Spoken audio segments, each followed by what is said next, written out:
Go with the gentleman from North Carolina. Mr. Knott is recognized for 5 minutes.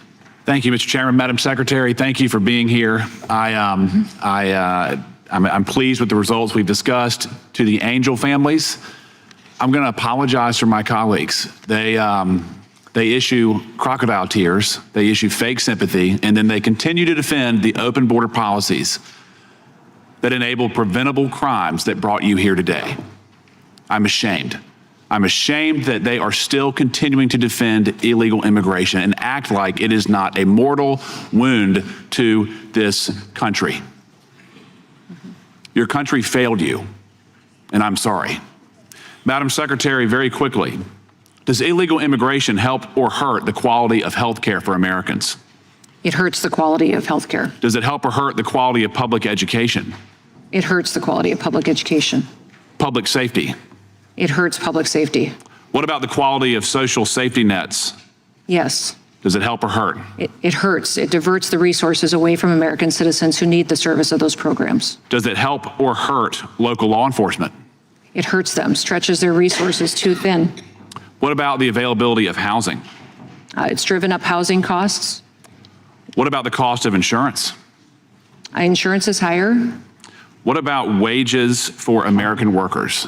They steal wages out of pockets. In fact, one of the most compelling stories, if he could ever get the chance to tell it, is Marcus's. He was a truck driver for years. When he worked for that company, he was paid 70 cents a mile. He said now they pay their drivers 40 to 45 cents a mile because they're all illegal aliens. Does it help or hurt American children? It hurts American children. What about low-income families? Does it help or hurt Americans who are on the lower spectrum of the income table? Yeah, it hurts them. And most of our public housing and assistance, many of them were filled with illegal immigrants instead of families who really needed the help. Yep. And the number that I find most staggering as a federal law enforcement officer that is neglected over and over and over again is since the year 2000, 1.3 million Americans have lost their lives because of drug overdoses. Nobody talks about that cost. Yes, Americans are involved, but that does not happen without open borders and illegal immigration. That's an incalculable cost. Lost families, lost creativity, lost culture. Talk about a blight on our country's future. Losing 1.3 million Americans in 26 years. And rather than condemn this blight, elected Democrats, activist judges, activist bureaucrats, rather than assisting you in getting illegal immigrants out of the country, rather than just simply saying, if you're here illegally, leave. They fight you at every turn.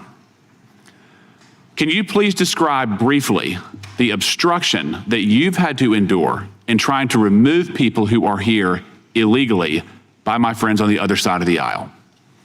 Well, activist federal judges many times force us to cease operations or to stop detaining individuals while we go to appeal and have to win at a higher court that is more fair and recognizes the legality and the constitutional rights that American citizens have and how our law enforcement operators and officers do their work each and every day. So it is what about local law enforcement in sanctuary jurisdictions? Have they obstructed your efforts? That's one of the reasons why you see so many of our agents in an area when we have to do a targeted enforcement, is that we also have to, because we don't have the back of local law enforcement, have to secure the scene and make sure we're prepared for any kind of a situation that might come up. Mr. Chairman, I'm going to close with this. To any of the members of the audience and the Angel families who are here for your own personal tragedy, if you believe that the open border advocates in the Democratic Party care more about you as opposed to illegal immigrants, I want you to stand up. Not one person is standing up. Not one person on the other side of the aisle is committing to help you, Madam Secretary, remove people who are here illegally. And it really ticks me off when people say they have not committed a crime, so we shouldn't deport them. What that is saying in another sense is we want an American to be victimized from someone who is here illegally before we take action. That's disgusting. If you're here illegally, you should leave the country. That should not be too radical.